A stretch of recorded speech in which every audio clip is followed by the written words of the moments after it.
Hi hello నమస్తే welcome to Bhavani Kishore. ఈరోజు tomato బెండకాయ కర్రీ ఎలా చేయాలో చూసేద్దాం. ముందుగా కళాయిలోకి నూనె వేసి నూనె కొంచెం అంతా హీట్ ఎక్కిన తర్వాత ఆవాలు, జీలకర్ర, పచ్చిశనగపప్పు, పచ్చిమిర్చి అలాగే ఉల్లిపాయలు వేసేసి ఫ్రై చేసుకోవాలి. ఉల్లిపాయల్లో ఉప్పు వేసామనుకోండి తొందరగా మగ్గుతాయి. ఇలా మగ్గిన తర్వాత పసుపు అలాగే ఇంగువ, కరివేపాకు వేసి ఫ్రై చేసుకోవాలి.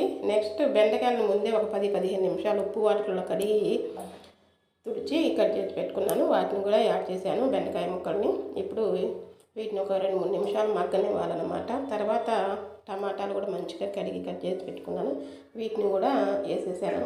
ఈ రెండింటిని కలిపి ఒక 5-6 నిమిషాలు మగ్గనివ్వాలన్నమాట. ఇలా మంచిగా మగ్గిన తర్వాత టమాటా, బెండకాయ, సాల్టు అలాగే ధనియాల పొడి, కొంచెం జీలకర్ర పొడి అలాగే కారం వేసేసి మంచిగా మొత్తం కలిపేసి ఇంకొక 2-3 నిమిషాలు మగ్గితే సరిపోతుంది. అంతే, కర్రీ రెడీ.